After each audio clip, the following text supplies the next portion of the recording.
Hello everyone and welcome back to Mummy Means Business. Today I'm really excited to be joined by Samira. Samira is a wife, she's a mum of two, and she's also a family and lifestyle influencer. I don't know if you guys have seen some of her viral images of her and her husband with her beautiful kids all over Instagram, and she also vlogs and she shares her life on YouTube as well, so make sure you check her out, Samira Schofield. I've known her for about 10, 11 years now. We met in church. I think one of the first times I knew of her was at her wedding.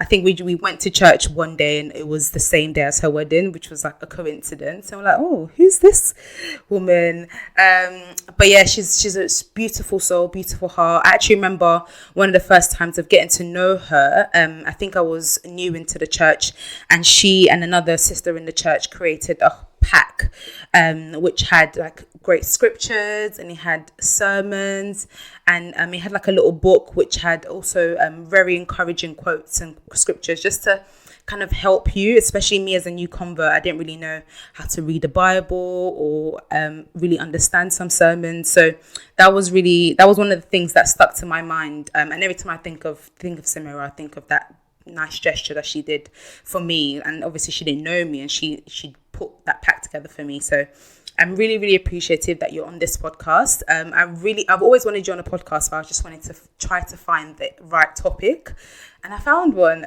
So yeah, thank you so much for joining me today. No worries. Thanks for having me. Of course. Hi. So before we jump straight into what we're talking about in a podcast, how was like your motherhood journey been for you? Have there been any challenges you faced in the journey of becoming a mom, or how has raising two kids been for you so far? Um, well, motherhood, the journey of motherhood in itself is something that, completely changes your life, and, something that you can't really plan or prepare for. And I think you never really know what it's like to be a mum until you're actually a mum. So, I'm someone that I've always wanted to be a mum from when I was a little girl. I was just always that kid that had the baby dolls, and I was just always obsessed with babies, and that's just been me from day one. So I think I've always had my views and how, I thought I would raise my children, etc. But until you actually become a mum, you have no idea. And so, becoming a mum, of course, it's a difficult thing. It's an amazing thing. It's a blessing. Not everyone is fortunate to be able to have children. So of course it's a blessing, but I've never been someone to shy away from the fact that it is, very, very challenging at times, and it can be a struggle, just from just normal day to day mum life. Like just having to deal with this human that wants your attention 24/7, doesn't care what you're doing. If you're sick, they just want you, and they want you now. Just, the normal day to day. But then also just, not, it sounds a bit weird, but not losing yourself in motherhood, because of course, I'm a mum and that's a priority to me, but I'm also a wife, I'm also a sister, I'm also a friend, so there's loads of other parts to Samira. And so just holding on to me as a person, and of course, what you want prior to having children can completely change when you have children. Yeah. And so just maintaining, I guess, like your life goals, if they're still the same. Because to be fair, unless it's something wild, I don't necessarily think that, having children should stop you doing what you plan to do before you had children. If anything, it can rather be a motivator. So yeah, it's definitely been a roller coaster of a journey. There's been highs, there's been lows, but I really, really enjoy being a mum. And, I always say to my husband, like, what did I used to do with myself before I had kids? Like, I can't even imagine. Do you know what? We were talking about that as well, because I think we were all, me, my husband and my son was in the living room together, and for a split second I forgot that I was a mum. Yeah. Like for us, until like I heard him screaming, like I almost blank his voice out. And then I literally was just talking to him, and I was like, what was I doing before? I don't actually remember my life, before I was a mum. I don't even remember my life before I was a wife. Like, I think those things go hand in hand. Like, when I look back at pictures at my 21st birthday or whatever, and I'm like, what was I don't even remember what I was doing. Home, like, what did I do? I didn't have like anything Yeah. to attend to, like. And like, when I see all these young girls, like, I went to a birthday party and I had to leave the party early because I had to put my son to sleep. And I was talking to the birthday girl and she was like, yeah, it's different for mums now. And I was just thinking, yeah, actually, I remember being out all night, like, chilling in random people's house. Yeah, even if you're just watching movies or whatever, just no responsibility. But I didn't even think back in the day that I didn't have responsibility. I just thought, I'm just chilling and having fun. But now I always have to kind of, like, anywhere I'm going, I have to think 2 steps ahead. Like, I always even plan when I'm coming back, like, even before I've even gone out. Even when you're not with your children, you're still a mum. Yeah. You still, even if they're well taken care of, if something happens, God forbid, you still have to leave where you are. You can't stop being a mum once you become a mum. So yeah, it's definitely, even like, I think as well, from being, obviously, having your first child is completely different to when you have a second child or a third or a fourth. And I just look back and I think, what did I used to complain about when I was a mum of one? At the time it was like, this is the hardest thing on earth. But having 2 now, I'm just like, there is a big difference. You're but scaring me. it's not a joke. Honestly, it's not a joke. Gosh. But when you are a mum of one, of course, that is a big change as well, because you're going from having no children to having a child. It's I'm not going to belittle, the change that is and how hard it is. Of course not. But going from 1 to 2 or 3, or mate, I only have 2, and I look at people with 3, 4, and I'm just like, how do you do it? But yeah, it's definitely has its challenges. But you know what, you're right, because even me, when I'm sick, having 1 to look after, it's a lot. But imagine when you're sick and have to look after 2, and they don't care that you're sick, they just still want what they want. So what made you want to go into doing work, leaning towards social media and working to become an influencer? Because obviously, I think it's been a few years now you've been doing YouTube. Your YouTube channel is blowing up, and you're also on Instagram, and you mostly share your life as a family and and your life with your children and your husband. So what was the thing that made you want to kind of allow your followers to get a glimpse into your private life? I think it's just what you said, which was literally that, I'm someone that's like a sentimental person. I love pictures. I love to look back on pictures. I love, like, capturing moments because I'm just soppy like that. I love to look back on old videos and things like that. So it's something that I've always kind of done after I had my son, or just before I had my son. That's when I started my Instagram and taking pictures and stuff. But it was never a thought of, I'm going to make a career out of this, or this is what I'm going to do. I just used to take pictures because that kind of became the culture of the world. Everyone just posts pictures here and there. And but yeah, I think when I, like, as you said, people post pictures and you don't really know the person behind the picture because it's just a picture. And I used to get a lot of, after I had my son, my Instagram started to grow a little bit. But when I had my daughter and I started actually, taking, like, twinning pictures, and I love family pictures in general. Like, I just see pictures and I'm like, oh, what a beautiful picture. And then I thought, oh, I could do this. And so it wasn't really like a plan. I just started posting pictures, and then, it's just something that you do in general. Like, whether you had Instagram, whether social media was around, you will be a person who would take family photos. But how was it, like, in terms of your husband? Because I know, especially with sharing images of your kids and your family online, like, my husband is not on social media, so he always gets a bit iffy of what I'm sharing. He just wants to make sure that no one comes to him and say, oh, I saw that picture, and he doesn't know what picture it is. So how is it in terms of persuading your husband to allow you to kind of open another world and share stuff about your private life? 'Cause I know he's on some of your YouTube videos as well. Like, you do some, like, Mr. and Mrs. videos. So did you have to convince him, or was he down for it as well? Yeah, no. So, just before I started my YouTube channel, what made me actually start is because, like I said, I was posting pictures, and then I started to get a lot of attention. People, started commenting, and a few like pages started posting my pictures and stuff. And so that's what kind of got me thinking in that way, that oh, people actually like the content I'm producing, so maybe I could actually do something and make something from this. So that's what kind of got me thinking along those lines. And then, people started messaging, like DMing me and asking me questions. I'd get a lot of questions about just, oh, when did you get married, or how long have you been married? And people just wanted to know more about the person behind the pictures, I guess. And so I would obviously respond to people, but then, I'm someone that watches YouTube videos. I like following people's journeys and family, and I think it's just that relatability that makes me enjoy watching certain videos, like motherhood videos, and just seeing that there's someone out there that is feeling the same as you, is going through the same struggles as you, and just entertainment, I guess, as well. It's just nice to sometimes escape the real world and just Yeah.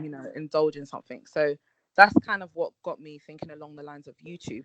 But with my husband, he's not really someone that is on social media. He's not like a fan per se. He doesn't really, push me to do it or anything like that.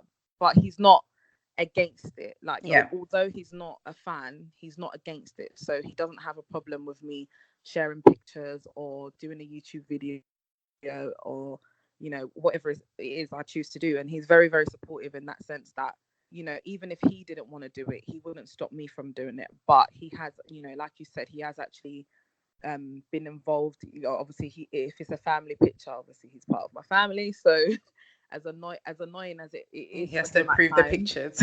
yeah, like, not even approve it, because he knows that I'm extra. He knows that I'm not just gonna put anything out there. Yeah. I know that once you put it online, it's out there to you. You don't have control of where it goes. So, of course, I'm very selective about what I choose to put out there. But yeah, I don't really need to ask for permission. He's just kind of always been okay with it. And I guess sometimes you can take that for granted, but there is people, who have a hard time with that, because it's like, you know opposite ends of the extreme. One hates it, one loves it, and it's a struggle. But yeah, I don't really experience that. He's fine with it, luckily for me. But what do you think are, because obviously your brand is your family. That's your main brand. Obviously, you share a lot about your lifestyle and you as an individual, but you mostly share about your family life. What do you think are like the pros and cons to that? Because obviously there's lots of cons, but there are loads of pros as well. So what do you think are the benefits of like sharing your family on social media? Obviously, it's not a bad thing. You're just sharing your life. Yeah, I think there are cons, of course, with anything you do. I think there's always like the good and bad. I think with sharing your family online, and obviously marriage, well, to me anyway, marriage and family life, it is something that is, of course, sacred, and it's something that I honor and I treasure, and I don't take it for granted. So there are people that would argue that, why would you want to expose your family life and put your children's faces out there? You don't know, who's out there, whose eyes are on them, etc. So I do get that argument, and I do understand, the kind of risk there is when you do that. However, the way I see it is, it's something that, although you can't control what comes of it, you are the one that's choosing to put it out there. And I think you have to, as long as you're aware of the risks, or the cons, and because obviously there's people online, you see it everywhere. There's people that have, what do they call it, like keyboard gangsters. Yeah, they're trolls. Yeah, they have like one follower, and they're no pictures, but all they do is just comment. They comment, and they say things to maybe tear you down personally, or just because they're having a bad day, or whatever it is, whatever reason why these people do what they do.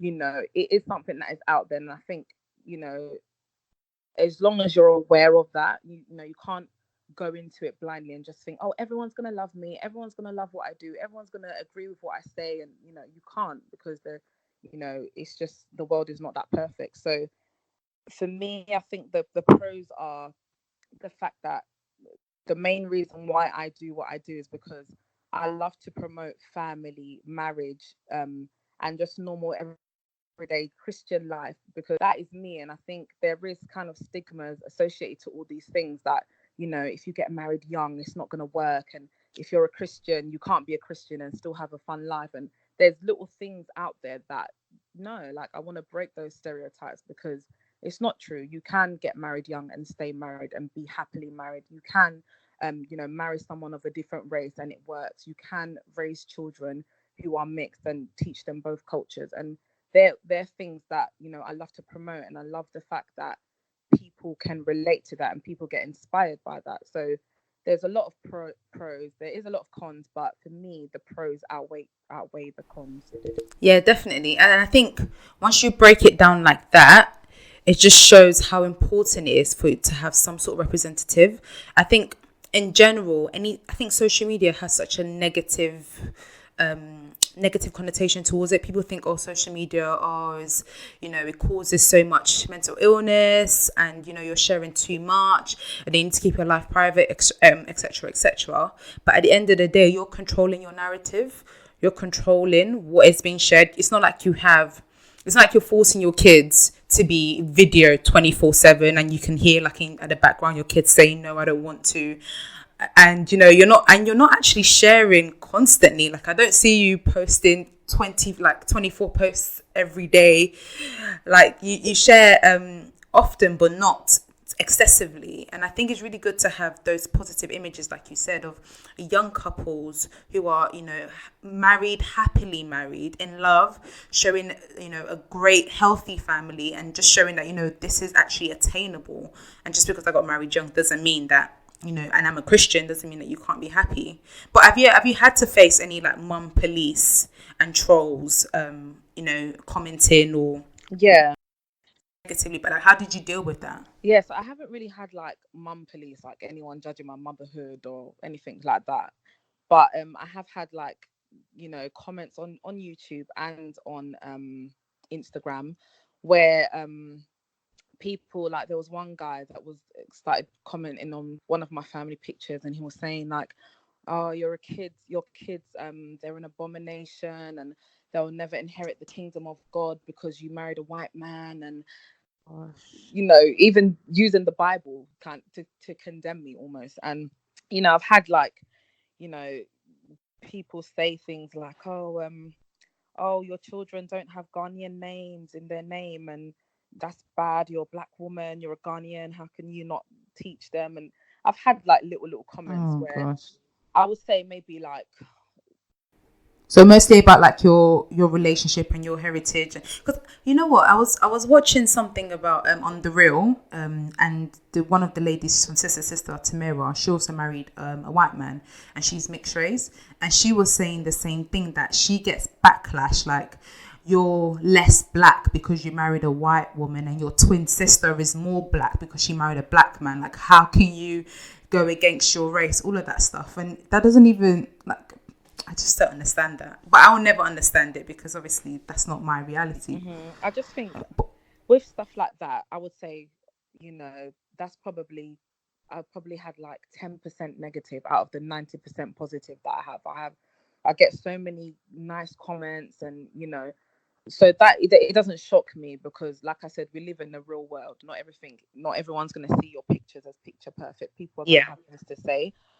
But I think for me, I don't let it affect me, because I know that it's social media. Like, yes, it's, you know, yes, I'm putting my family out there, and yes, there's a risk involved. But at the end of the day, it's not real life. Like, and to be honest, like, to an extent, sometimes it's self-inflicted, because if it's bothering you that much, delete the app. Like, it's not it's not something that you have to do. You have to put your family out there. So if I've ever got to a stage where I felt like, oh my gosh, the trolls or what people are saying is affecting me, then I'll just come offline. It's not, the be all and end all Yeah. for me. And yes, I have made an income from YouTube and stuff like that, but it's not, luckily for me, I think maybe I would have something different to say if I did this full time, but it's not my bread and butter. So I can kind of pick and choose when I want to post. And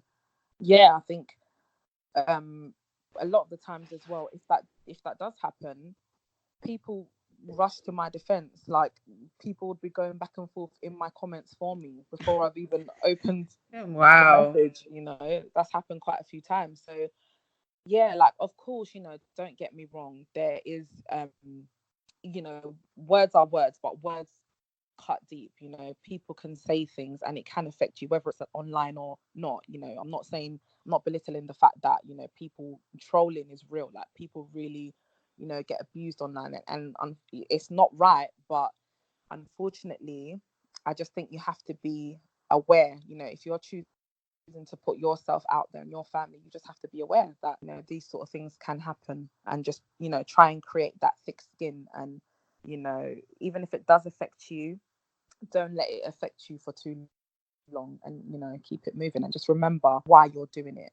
Yeah. I think that's the thing, because obviously when you got into it, you didn't get into it because you wanted to be a social media star and an influencer. You're just sharing your life, and it's kind of logical to think, if somebody doesn't like you that much or doesn't like what you're posting, just don't follow me or just don't look at what I'm posting. But people don't see it that way. But if it was like on the other side, so if it was your children, so your children, you posted something and your children became an internet sensation, they went viral, they were invited to talk shows, etc.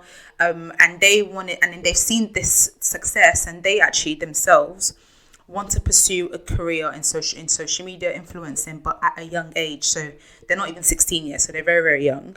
What are your thoughts on that? Would you encourage it? Especially, this is not them starting from the ground. They're already now a sensation, internet sensation, and they might, they're going to face some backlash. Would you still encourage them to pursue something in social media, or would you be reluctant to? I think, as children, no, I wouldn't support it, because I think I would want my child to be a child. I want, I'm quite against the idea of, like, letting obviously, like, you can't control, even from a young age, children have their own mind. So I'm not saying that I can control their every thought or their every step, but I think up until they get to a stage where they're young adults, nah, I wouldn't let them. I mean, like, I've got a page for them myself, but I control what I put on there, because I wouldn't let Aiden, get to a certain age and then he starts posting whatever he wants to post. Because I think, for me personally, as a parent, nah, I just think that's not wise, because children are not necessarily aware of what's out there, and they could be tapping into things that they just don't need to. It's too premature. And also, a child is not necessarily going to be able to handle the bad as well as maybe you could, as the parent. So I think I would definitely wouldn't encourage it. I'd want to find out why, like, why do you want to do this, and the intention behind it. And I guess, I don't know, it depends. If it was something like, I don't know, maybe child modeling, or something for Aiden regards to football, or, yeah, that's different if it was for a purpose. But if it's just to post on social media just to post, no, I wouldn't be for that. Do you know? Do you know what? It's funny, because I was having this debate with another mum about this. Like, if your child wants to pursue a career in social media, what are your thoughts? And she was the opposite. So she was saying, if it was social media, because she can control what content is being put on, and it's not like they're tied to any management or they're tied to any contracts, that it's fine. But if it was, on the other hand, then it was, modeling, you're tied to a contract, or if it was football or something that you're tied to a contract, then it kind of limits the child being a child. And then we're going back and forth on this debate, and it's just one of those things. Oh no, like, if it was like a football or something that's a career, especially when you're young, you're tied to a contract where you have to show up. you have to do this at this time, even if you're tired, even if you can't be bothered, you have a contract that you have to fulfill.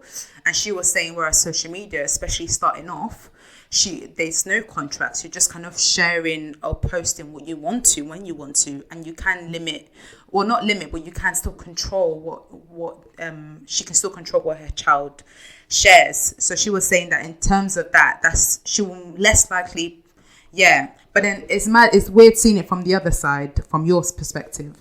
Yeah, if it's something like professional, like work wise, like I said, modeling or football agency or something like that, it's obviously, again, it's still in the parent's hands in terms of how involved you choose to be as the parent. Obviously, I'm not going to subject my child to, sitting there taking pictures for hours when you can clearly see that's not what they want to do, that's not what they want to be. I wouldn't do that. I've had that before where I took Aiden to a casting, and he just didn't want to do it. And I walked out and I said, cool, like, he doesn't want to do it, he doesn't want to do it. And they loved his pictures and everything, but he showed me that he didn't want to be there, and I left it. I haven't, tried to pursue that since then. I wouldn't force my child to do something just for my financial gain, or just for, but, if it was something with a contract, and, it would be good for their future, or even if it was to get an income and save it for them, for their future, I would be open to it. But again, I would have to obviously strongly oversee it, and I'd pull out if it meant it was affecting my child negatively. So yeah. Yeah, yeah. That's the thing that you hear a lot of child stars feeling that they have the weight of the financial burden on their shoulders because their parents are pushing them into these things, because obviously it's getting them money. So you, like you said, you really have to make sure you put your child's best interest at heart. But do you think there should be a limit? Do you feel like there's a limit on how much you share and how much of your personal life you kind of share on Instagram and Twitter, or are you kind of open? 100%. Yeah. I think there's definitely such a thing as oversharing. There's, like, I think it's a hard one, because I do agree that if you're putting yourself out there, you should be genuine, and if you show the good, you should show the bad, but only to a certain extent. Because as much as you want to promote that, yeah, I'm real, and I do think it's not everything that needs to be put out there, just for the sheer fact that, I mean, there's lots of different reasons, but I don't know, I'm trying to think of an example of oversharing. No, you're right. Like, at the end of the day, even if it's your Instagram, it's other people's lives as well. And you don't want, like you said, once a picture or a video is put up, I think that's what people don't realize. Once you share a picture on Instagram or you share a video on YouTube, the video now belongs to Instagram and the video now belongs to YouTube. It doesn't belong to you anymore, meaning that they can do what they want with it. Once you sign up to these social media channels, you agree to the terms and conditions, and that's part of the terms and conditions. So you don't want it to be that when your kids are older, they look back and see this viral video of them doing something that they're embarrassed by, and it's like you wish you didn't share it, but you didn't have a limit, or you didn't you didn't put a cap, and you didn't think about what could affect them in the future. Mm-hmm. There is definitely times where I've watched a video or I've seen a picture and I've just thought, nah, that's too much. I would never do that. So I definitely think there is a limit. However, on the other hand of that, I don't think that it's a bad thing to show the reality of things. I've had captions or videos where I just keep it real, and I say, look, I'm struggling with this, or I'm dealing with mum guilt, and it's not a bad thing to show your reality, but again, not at the detriment to your kids, or even for you personally. Like, you might be going through something, and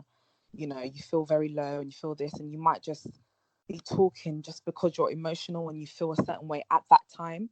But in a couple of weeks, your whole perspective could change, and you just spewed all of this out because you were feeling this type of way, and now it's out there. And like I said, you don't have control over who sees it or where it goes. So I think for you, and for the sake of your family, you have to be mindful, what you're putting out there, what you're portraying, yourself. So yeah. Yeah, and you know what, it's true because, even something as simple as, when you're applying for a job and they Google search you don't want something crazy to come up and that affects you getting that job. So just be careful.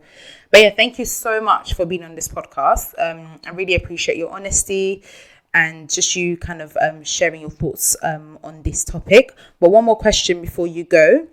So if you were to give any advice to any mums who want to pursue mummy blogging, or they want to go into social media influencing and sharing their family life, if you had to give them any advice, what would it be? I would say go for it, because it's not specific to a certain type of person, or anybody can do it. But I would just say, number one, remember that it's social media and it's not the real world. So you know you can have, like, one of my most liked pictures has something like 4,000 likes, and then some of my pictures have 100 likes. So you can't live off of that, what do they call it, clout, or you can't get too caught up in likes and dislikes and comments. And yes, it's nice, yes, it's nice for people to say, oh yeah, you have a beautiful family, or you're a good mum, or but at the end of the day, it is social media, it's not the real world. So I think, yeah, just be mindful, not to let it get to your head too much. However, it is a good thing. You can, share your experiences and help other people, just by simply posting a picture and saying something real in your caption. You can genuinely help someone get through their day, or not feel like they're a bad mum because someone else is going through it. So I think it's just kind of like the gift and curse of social media.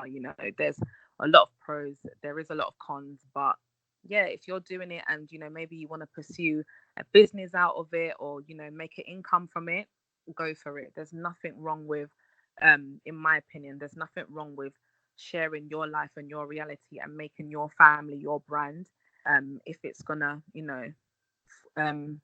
progress you. So Yeah, yeah. yeah.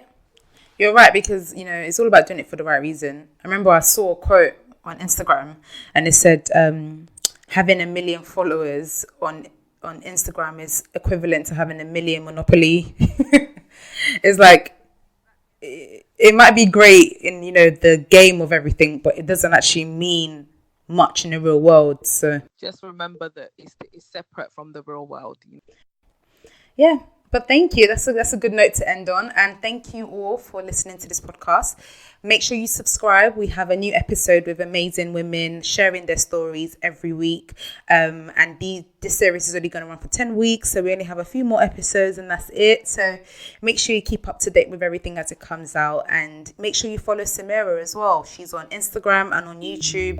She's very, very amazing. Like, the things that she shares, obviously, as you've heard from this podcast, you see her beautiful family, and you watch her amazing videos and you can see what I'm saying. Like, I'm not just saying it just to gas her up. Like, this is actually true.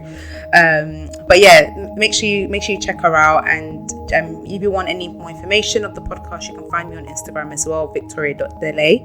And yeah, thank you. See you next week. Bye.